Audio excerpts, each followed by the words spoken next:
Hey, good morning, Tim. Morning. Happy New Year. Oh yeah, you too. And everybody else. Yeah. Yeah, welcome everybody. Come on in. Thank you for signing up and thank you for joining live. It's good to be back. We love doing these, Tim, don't we? Yeah, it's nice. I enjoy it. Yeah. Yeah, I do. I really enjoy it. Good morning, Hilda from Belgium. Thank you for letting us know that you're here and in the comments. If everybody would like to let us know where they're joining us from, or Catherine from hot and sunny Western Australia. Cannot tell you how cold and miserable it is here in York in the UK. Oh, really, really wintry. Morning, Sandra. Oh, David Bolton. Hi. Welcome back from sunny Sardinia, I think. Sandra, good morning. Rosie, good morning. Cindy, good morning from Singapore. Ruth, you're in York too. Hello. Carly from Cambridgeshire, welcome. Carol from Frosty Malvern, welcome everybody. Thanks very much for joining live. Wonderful to have so many people here for our first Explain Pain in the Clinic of 2024. Okay, so I'm just going to kick straight off because we always seem to run out of time on these, and I know that Tim's got a lot to cover this morning, so I'll just get my little prompt so I don't forget anything. So hello and a very warm welcome to this Explain Pain in the Clinic. My name is Joanna and I am Director of NOI in Europe, and I am joined today by my good friend and Principal NOI teacher, Tim Beams. Morning, Tim. Tim has been a NOI teacher for well over 15 years. He has taught literally hundreds of Explain Pain courses to thousands of clinicians all over the world. Tim is an active clinician himself, specializing in complex and persistent pain. He is also founder of an organization called Pub Scientifique, which is an online platform for clinicians to learn about the latest developments in clinical practice and pain research directly from the research and pain specialists around the world. I think Tim has dropped the link to Le Pub in the chat. So if you want to have a click through and check that out, you can find out a bit more about Tim and that side of what he does. They have a wonderful podcast that's well worth taking a look at. Tim is also author of the Graded Motor Imagery Handbook with David Butler and Lorimer Moseley. So a little bit about these sessions. These are designed to give you a taste of Explain Pain and how to practically use it in the clinic. Some of you will have already done an Explain Pain course, possibly with Tim. So these sessions will reinforce what you've already learned and expand a bit as well. But if you're new to Explain Pain, these sessions will give you a really good taste of what to expect in the core course. So just a couple of things to mention before we start. Tim will be talking for about 20 minutes. If you have any questions, please ask them in the Q&A or in the chat. We'll keep an eye on those as we go. And if you want to watch the recording of this session, you can watch it on our fairly new YouTube channel, and I'll drop the link to that in the chat once Tim gets started. So it's also available in the NOI Clinical Discussion Group, which I'm just going to pop the link to that in the chat as well. So today we're going to be talking about resolutions, New Year resolutions, and how we our patients to make rehab habits stick. So Tim, would you like to give us a little idea about what you're going to be talking about today?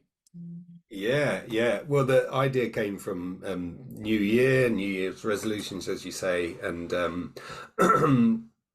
and what I'm going to talk about encompasses first of all, why bother?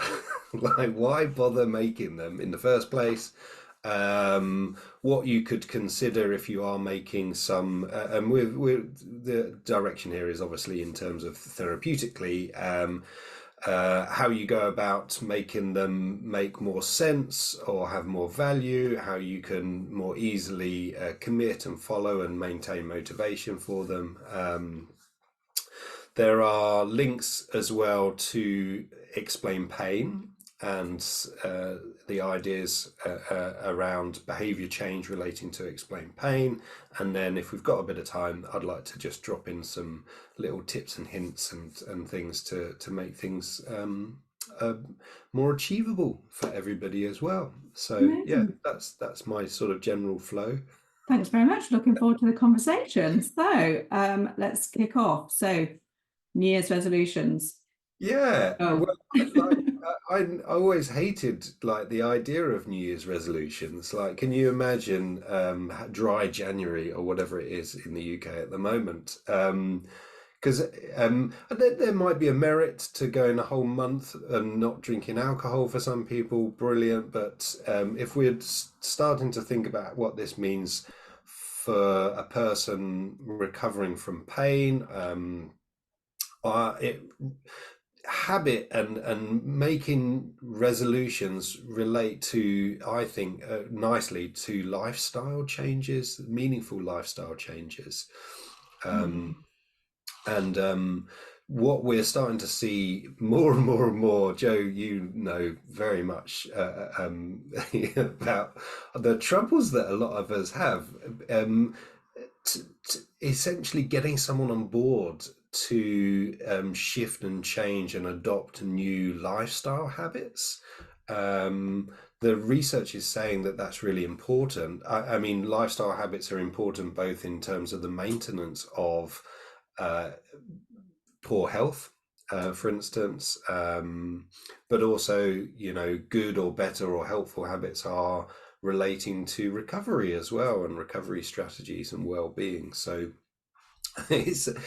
despite the evidence suggesting that this is important for us to look at and to work on and to understand a bit more, it doesn't make it any easier getting someone on board with this process as well. So yeah, that was my thoughts.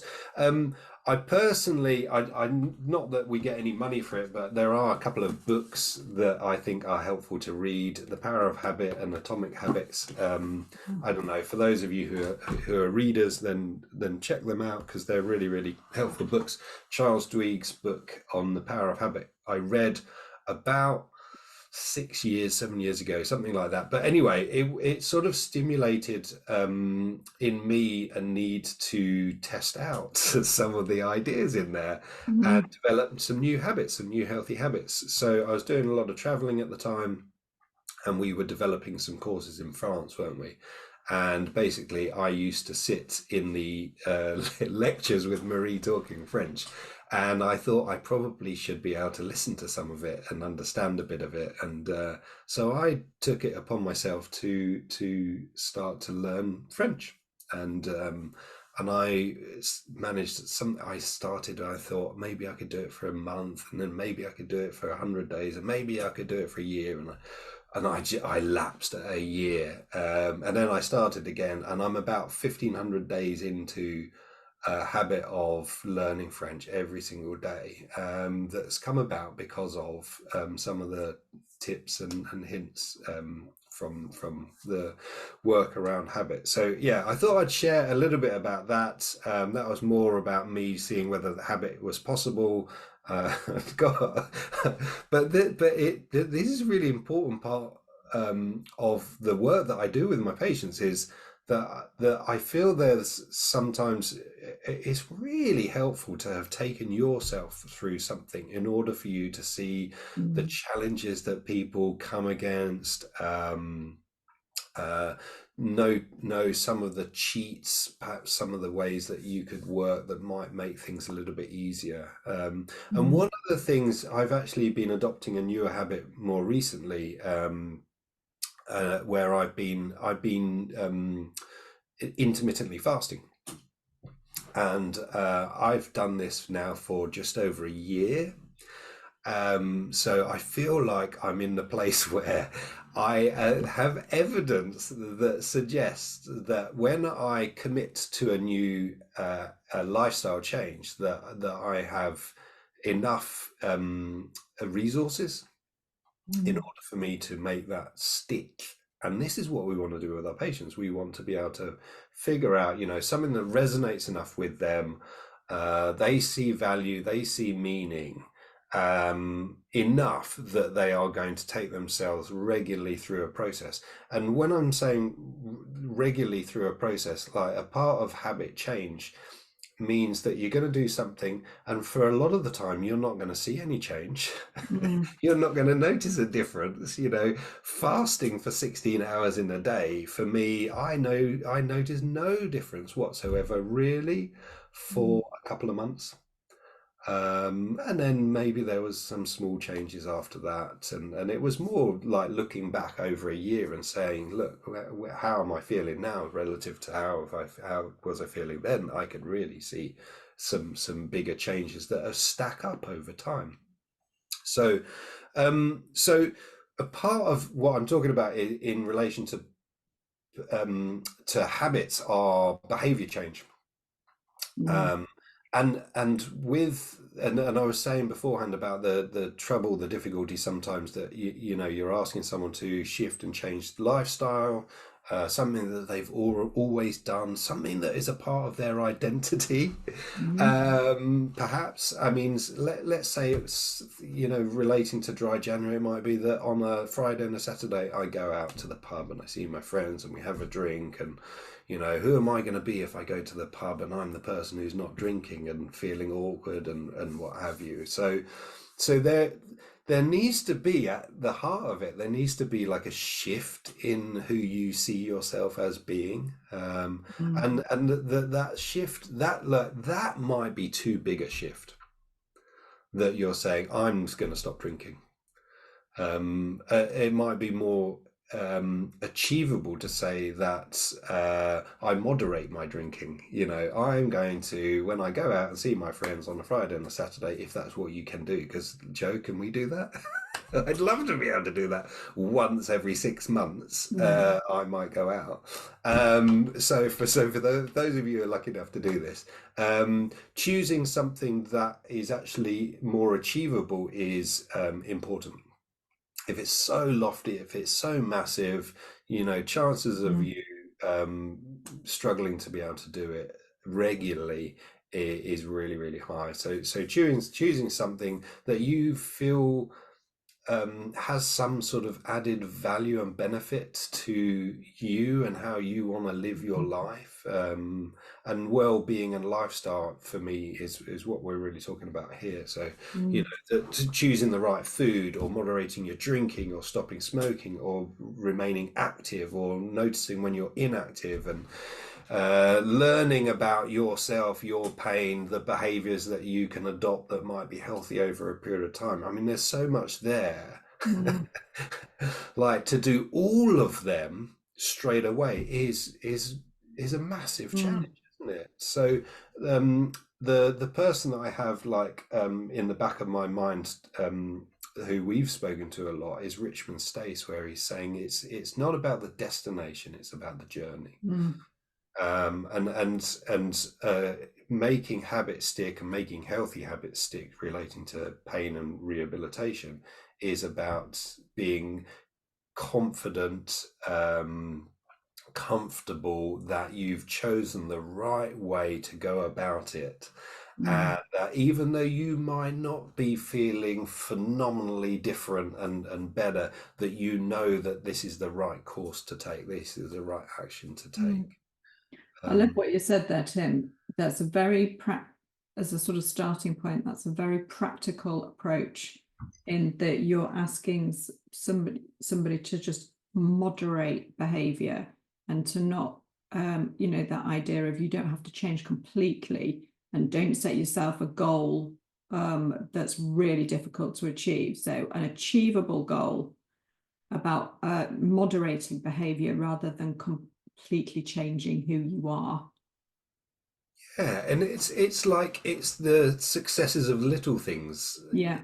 If let's take, so from pain, most people who are listening will recognize the importance of moving and activity, and there might be like little cheats that someone cheats, little Yeah. behaviors, little habits that they can get into, where walking to work, instead of, if they're in London, going on an escalator, they could walk up the escalator instead of just standing still. And it might be one escalator. Like, you might have 10 escalators to go up and down. Like, you choose one, that this is the one that I walk up. Make it achievable, do it every day, and then Mm. look back and recognize that, oh, well done me for doing that every day. So there's like, I'm mentioning a couple of things actually here. I mean, one is that you're creating something that's achievable, so make it small enough so that you know that you're going to be able to do it, and that you're going to be able to do it regularly. Um, Perhaps have some sort of anchor, and the anchor might be the place, the time of the day that you do it. So that one particular escalator might be, I know when I get to this escalator, I'm going to walk up it. Mm. So it's very easy. You know that this is when you do this behavior. This is a part of your behavioral change. And then it's important to also give yourself a little bit of reward for having done it as well. Mm. um, games and apps and things are brilliant for that, because they give you like little kudos and rewards, and make you feel good about, like, having done, I don't know, 10 days of practice of French, or 100 days or whatever. Or someone can give you some kudos on Strava or apps like that, where they say, well done for going for a run. For some people, that's really, really important. Mm. It sort of validates the process of what they're doing. Well done me for doing it. Not Do you, everybody is like this, but do you formalize that then? Is that something that, do you actually, is it a sort of process of, you do the activity, you've done it that day, and then you give yourself a reward quickly after having done it that day? no, I don't think it needs to be like an immediate reward necessarily. But as part of rehab, it's important that people reward themselves for the commitment, the Mm. tenacity, the determination, etc., that they are putting in. So yeah, some reward at some point is really, really important. Mm.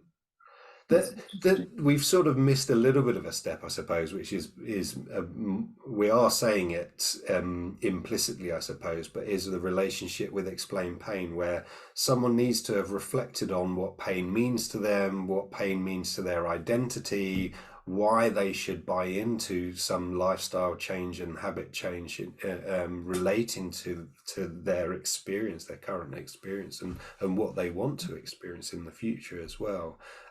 Which is a sort of a first part, because if you haven't even reflected on it, why bother adopting a new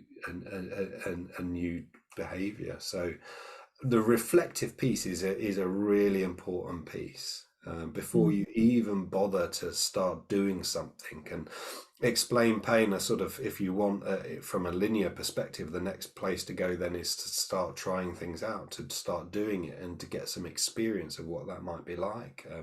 We call them experiential processes, don't we? But Mm. we're experiencing the experiences. So you're giving yourself some sort of experiment.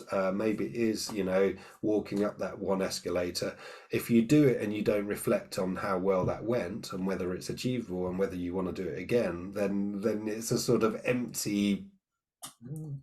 token of action that you've taken. So it is important to come back, as you said about the reward. It is important to come back and go, oh, well done me. How did that feel? Not Mm. just like, well done, I did it, but how did it feel? How am I? Is it something that I can? How could I make that easier next time? I've just in the top of my head, a couple of people that I've been working with today is in the UK. It suddenly went cold, didn't it, this week? And one lady has neuropathic pain. A guy that I've been talking to, he also has a neuropathic pain as well. And cold really sets things off. So we've been talking about how to set up their environment so that at least the cold has less of an effect on them. Because otherwise, you put your barriers up, don't you? You say, "Oh, cold outside. I'm not going for my walk, my run, Mm. whatever it is, to do any work in the garden." And then the things that typically might have been a part of your lifestyle commitments, for well-being, it's easy to can we just lessen the barriers, lessen the constraints? So, Mm. and a part of that would be getting someone supporting you. So, you know, the clinicians here, we have a wonderful role to play here in supporting healthy lifestyle choices and behavior changes.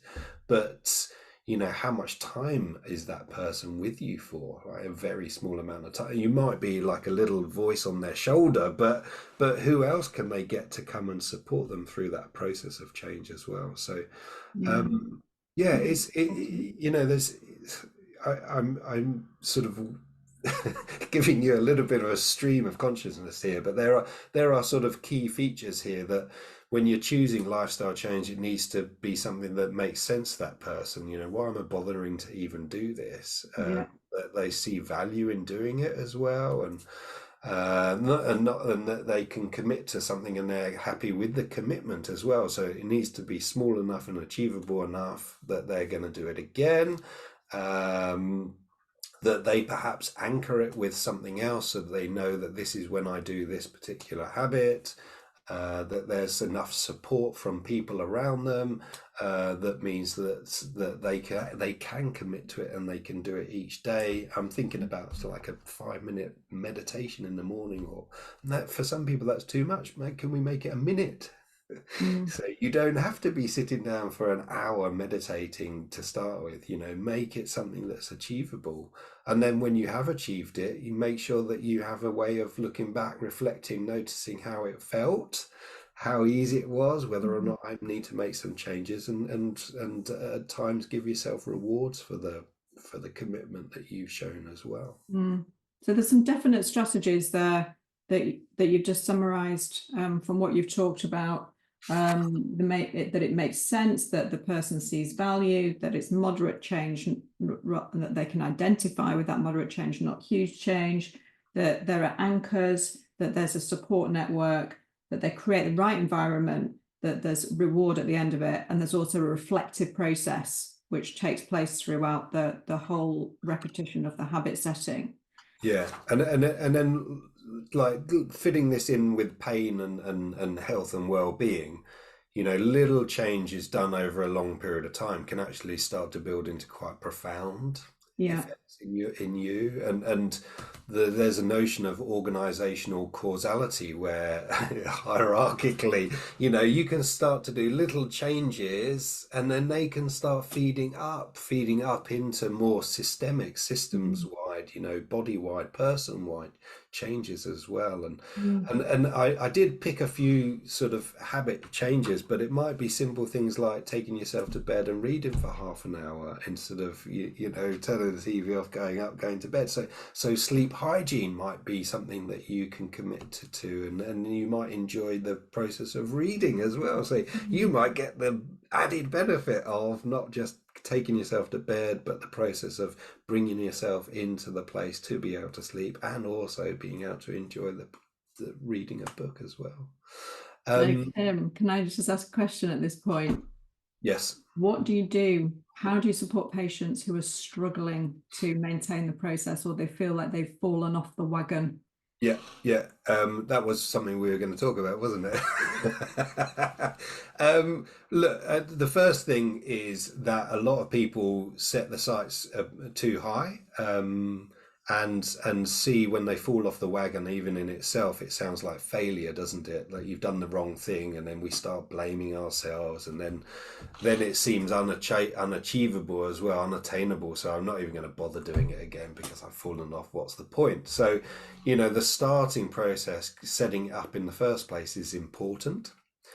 But when you don't achieve, like for instance, I mean, food choices, what's so bad about having a bit of chocolate occasionally, or a piece of cake once in a while? But not blaming yourself for doing that after Christmas, because sometimes it's nice to have a bit of chocolate or a bit of Mm. cake, or it's part of me's coming out here, Joe. But it doesn't mean to say that you've undone all of the good work that you're putting in, and that comes to that sort of moderation as well. Yeah. I personally offer support for people, and everybody wants support in different ways. Like some people enjoy being able to connect and find support through that way, whether that's sort of messaging, emails, etc.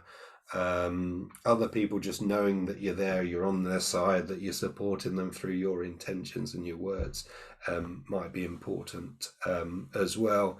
Um, uh, I suppose from an explain pain point of view, we're also working with that person to give them the insight to understand whether or not they have failed, Mm. and giving and working out strategies that mean that things are more achievable as well. Mm.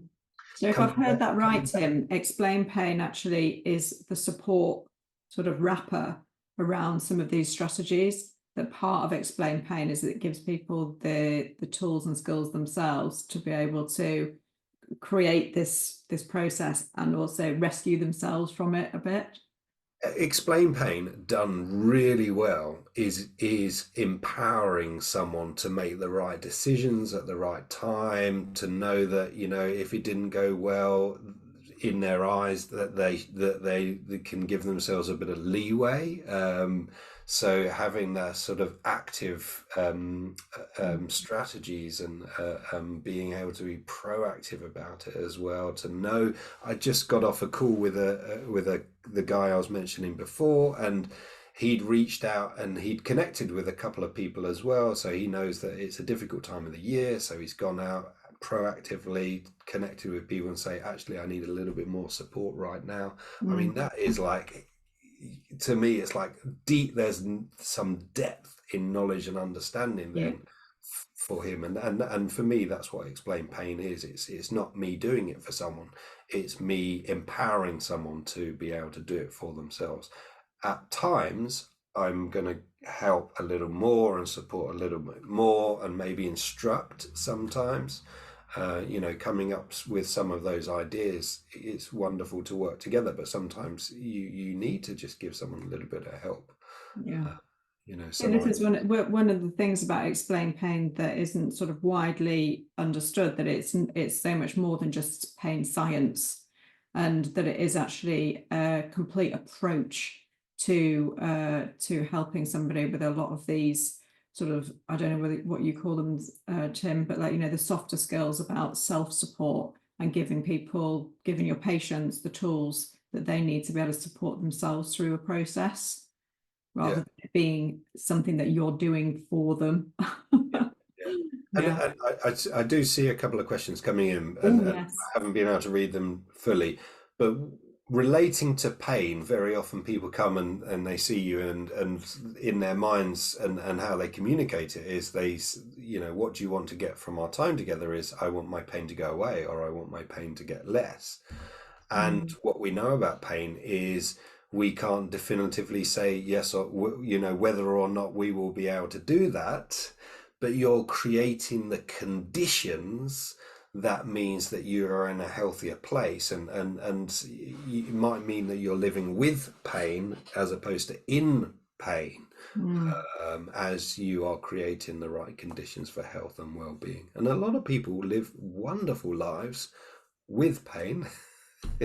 But some people realize, shifts and Mhm. changes, and pain does go away as well. And Mm. I'm of the opinion that at a biological level, we all will change. That is inevitable. The concept of impermanence comes in here, doesn't it? But Mm. what that change will look like, we can, instead of trying to force change to happen in a particular direction, we can be excited about where change will go. Yeah, agreed completely. There is just one question here, which I think is really interesting, and it won't have gone to the whole audience. It's just come to us, Tim. But it was, I can't say the name of the person, but it just said, a question regarding struggle clients might have with sticking to change. Elderly may believe that they have not really a long future, or believe that they have too much to work towards, or believe that they have not much to work towards. Any tips on increasing the belief that the elderly can still create a different outcome, thinking 75 years plus? Yeah, I mean, it's a lovely question. I'm not sure I've got like I mean there are ideas, tips and hints and ideas on a general level, but you have to work with the individual. Mm, So if someone sees there being little point, then my suggestion would be that you're working more at a reflective level to begin with. You're opening up, to say, can we find point in something? Where might we find that? What would you value? What do you want to do? What would you love to really be able to do? And it would be those sort of anchors that I would be directing my energy towards. and they can be really small things, can't they? They do not have to be, massive things that somebody wants to work towards. Just being able to do something that they weren't able to do. And those small changes, and if it does open up possibilities for them, I've only talked one of the pages of the 3 that I've written so far, but one of the well, I was going to talk about possibilities and opportunities. You can open up little possibilities in someone's life, and by opening that opportunity, those possibilities, that actually starts to have quite dramatic effects in other places as well. So you might find that being able to safely get on and off the floor, I'm thinking of very elderly people, but safely get on and off the floor when they thought that they would always need someone to help them, that might buoy their mood. And then that might say, I'm actually, now that I know that I can do that, I want to be able to do these other things as well Yeah. in my life. And so and this is what we find in pain. It's really quite amazing, is that the relationship between changes, let's say if someone's sleeping better, their mood might be better. Yeah. Their relationships might change as a result of it. So having made one little change in an area like sleep actually can have quite a profound effect in a number of other areas in their life as well. Which back right to what you're saying at the beginning, Tim, which is the person seeing the value in the change that they're going to make and putting the effort in to make the change, to get the value out at the end. It's the same process, it seems to me, that no matter what the age of the person, that the goals may become a little smaller, but they won't have any less meaning to the person. Yeah, and I suppose something to say about goals is like, and particularly for the elderly, if you're always reaching towards a goal, are you ever able to be satisfied and enjoy the process? Yeah. And then there is quite an important part of perhaps the work that you're doing together with someone, is being able to enjoy the process. That small cycle of a process daily, where they get that little reward on a daily basis, is as important as achieving the actual thing. Exactly. Yeah. Yeah. Because then what happens when you've achieved it as well? I know. I mean, there's 2 things. What happens when you've achieved it, and what happens if you never achieve it? It's a life thing, isn't it? Is that, I won't be happy when I get to the end. You've got to enjoy the process. Yeah, I mean, it's kind of ridiculous, isn't it? Like, when are you going to be allowed to give yourself the enjoyment of life? Totally. Right, Tim, we've gone 4 minutes over already, so we need to wrap up. But I knew this was going to go on. It was such a good topic, and thanks so much for people who have put their thoughts in the comments. We love interacting with you like this. It's what makes these sessions so enjoyable for Tim and myself. Just to let you know that, as I said, this recording will be available on the YouTube channel. If you follow the link, we'll be sending it out to everybody after we finish. Click the link and subscribe, and then you'll know when these are uploaded. Tim's got 2 Explain Pain courses coming up, so if you are interested, if you haven't done the course and you feel like learning this whole approach will enhance your clinical practice, then he has 2 courses coming up. One starts at the end of February, which is a 3-day format. And then the second one starts in March, which is the 8-week longer format. Tim, could you just very, very quickly 4 days, because it straddles into March. Oh, sorry. So 4 sessions is the February course, and then the spring school. Could you just very quickly say what Yes, That might be so of interest too. spring school is different. It gives us an opportunity to try out some exercises weekly and get some feedback and connect with others as well and hear how they went and their experiences. And we also pick some of the literature, the pain literature, and we talk through what we got or didn't get and whether it has any application to our practice, as well as we're talking about explain pain. The 2 day or the 4 session explain pain, well, the 4 session, it gives us the ability to try some things over a week. It's a little more lecture based, with some reflective pieces and some group work.